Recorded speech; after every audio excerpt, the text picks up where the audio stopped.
Tentunya ya sudah saya layangkan ya. Somasi pertama sudah saya layangkan dengan harapan kedua belah pihak ini bisa berdamai lah. Sekali lagi saya katakan lebih tepatnya mereka ini bersahabat. Kemudian mereka itu soulmate dan satu profesi.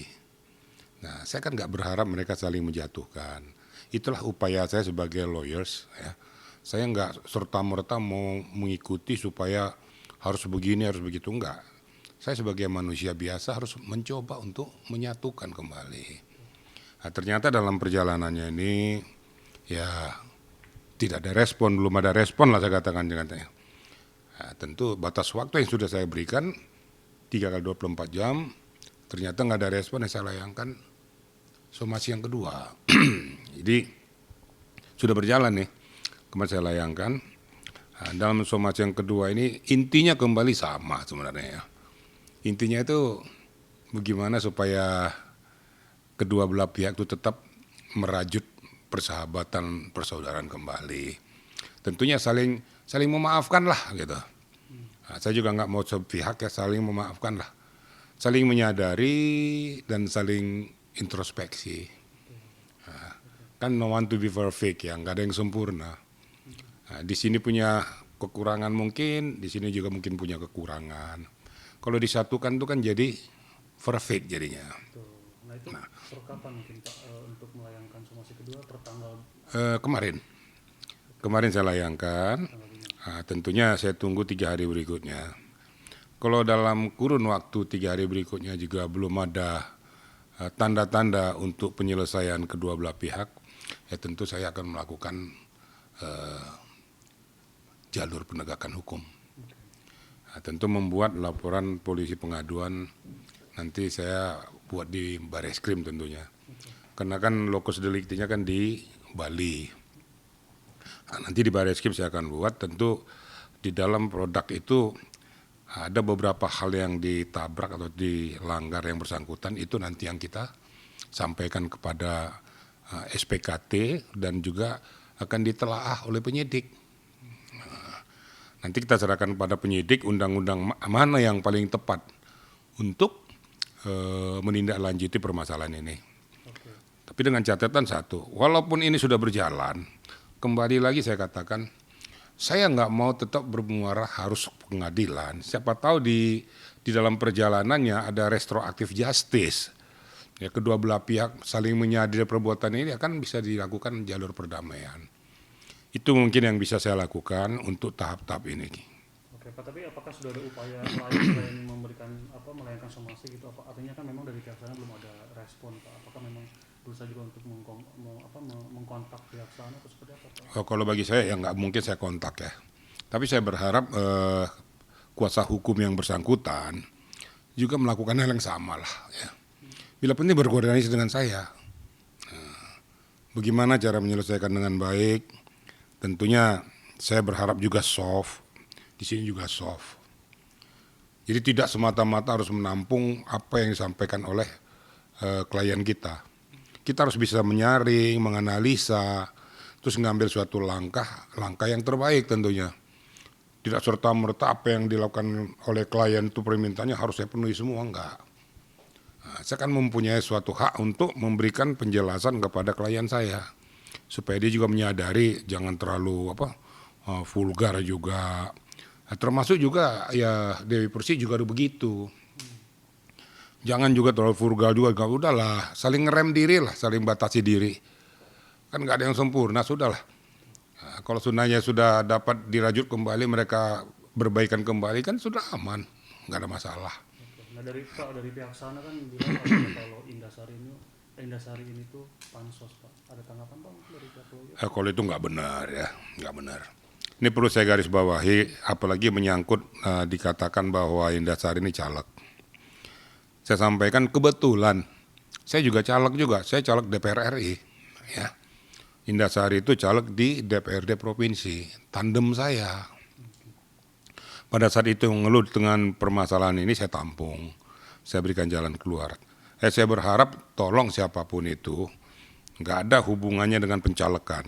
Harus bisa kita pisahkan, kita beda-bedakan mana urusan pribadi, mana urusan caleg.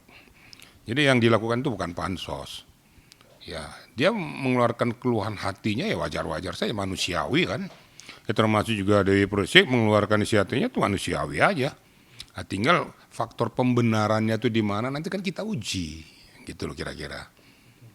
Nah baik Pak, nah tadi seperti dikatakan kalau mau 3 hari ke depan tidak ada tanggapan juga Pak akan melaporkan. Nah itu dengan pasal apa kira-kira Pak disiapkan untuk melaporkan Dewi Persik? Tentu ya pencemaran nama baik ya.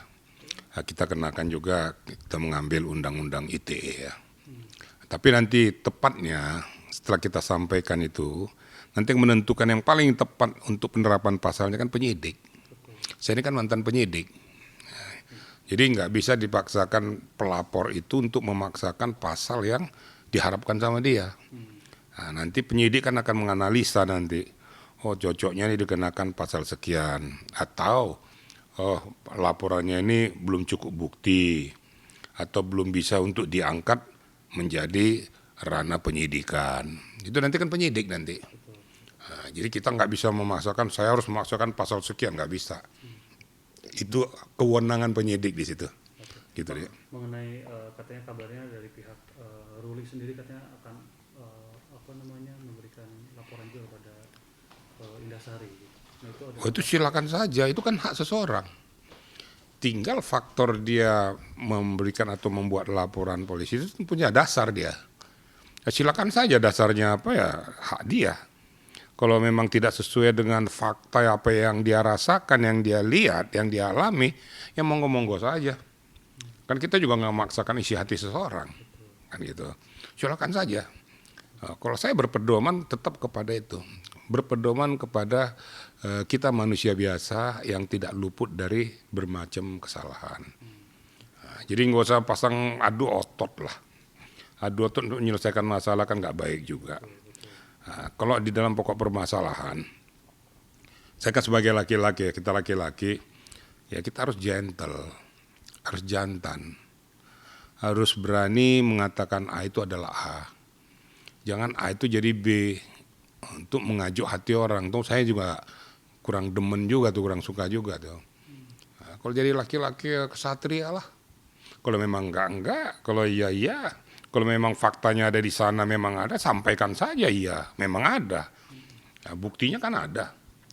Nah, kalau kurang jelas nanti kan, kalau andai kan nanti ada laporan polisi pengaduan kita lakukan, kita kan minta CCTV itu kan nggak bisa dibohongi. CCTV itu jelas. Apa yang terjadi, peristiwa apapun yang dilakukan oleh seorang itu dari CCTV itu jelas pastikan kan terungkap semua di sana. artinya kalaupun nanti akan saling lapor gimana Pak? Apakah dari Indasari juga tidak takut untuk Oh enggak, Indasari udah siap kok. Indasari sudah siap, tentunya dia membuat LP itu tentu udah siap dengan konsekuensi, kan gitu. Kalau dia takut dengan konsekuensi, ya nggak mungkin dia bikin laporan polisi. Ada saya lihat di YouTube juga masuk mengatakan setelah diancam sama Dewi Persik, dia menghilang. Nggak menghilang dia. Saya yang menyuruh jangan banyak ngomong. Diem, keep silent. Saya yang suruh tuh, supaya jangan disamber oleh orang. Nanti kamu ngomongin disamber beda-beda, maka saya suruh diem saja. Nah, bukan berarti menghilang, tidak. Nah, ini saya luruskan dulu nih, saya baru baca YouTube itu.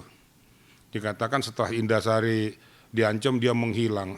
Mungkin ketakutan, tidak, Indasari nggak takut. Dia berbicara itu apa yang disampaikan dengan fakta, bahkan dia meningkatkan ke tahap berikutnya. Nah, jadi saya luruskan dulu ya. Jadi bukan Indasari takut, enggak, menghilang dia bukan menghilang, tapi saya suruh keep silent, nggak usah banyak ngomong. Nanti yang bahasa-bahasa yang nggak jelas nanti disamber orang beda lagi isinya nanti. Kira-kira gitu deh. Oke. Pak, mengenai kan tadi Bapak sempat bilang memang pengennya itu ada mediasi ataupun ada perdamaian istilahnya. Nah, apakah dari pihak Indasari juga memang pengennya itu ada perdamaian juga Pak mungkin atau gimana? Terlepas dari Indasari, kan gitu. Saya sebagai kuasa hukumnya selalu mengarahkan ke arah yang baik. Ada beberapa hal yang harus saya patah kompli, kamu mau ikut saya atau enggak? Nah, karena kalau kita berkeras otot juga untuk melakukan hal itu, enggak ada untungnya juga. Untungnya apa? Bermuara ke pengadilan. Yang dikejar apa sih di situ? Hanya adu argumentasi saja. dengan fakta-fakta peristiwa-peristiwa yang tidak terlalu, menurut saya itu tidak terlalu merugikan orang lain, karena hanya kata-kata itu ya pencemaran nama baik modelnya apa, itu kan bisa diselesaikan. Nah, kayak gitu. Jadi nggak usah terlalu mengarah ke sana kamu. Saya tahan loh. Kalau kok mediasi yang saya harapkan itu, saya harap juga kuasa hukum dari Persik juga melakukan hal yang sama. Ayo kita duduk di tengah-tengah, kita clearkan masalah. Untuk apa masalah yang kecil kayak gini kita besar-besarin. Akhirnya nyamber ke yang lain-lain. Jadi bukan substantif lagi, bukan ke pokok masalah. Bongkar sini, bongkar sana. Kan yang terjadi sekarang begitu. Yang nggak ada hubungannya dengan peristiwa ini. Gitu loh. Nah, tolong kedua belah pihak juga untuk ngerem diri, nggak usah melebar kemana-mana. Nah, karena kalau melebar kemana-mana yang rugi biar berdua juga. Orang akan menilai, oh Indahsari begini, oh Dewi Persik begini, orangnya sudah nggak jelas gitu kan. Nah, akhirnya kan orang berpersepsi berbeda-beda. Nah itu yang saya harapkan kedua belah pihak, bukan hanya Indahsari, termasuk Dewi Persik sama-sama ngerem diri, sama membatasi diri, sama-sama irit untuk berkomentar yang tidak jelas, yang tidak ada hubungannya dengan substansi ini. Oke, baik. Terima kasih banyak Bapak. Oke, makasih banget ya.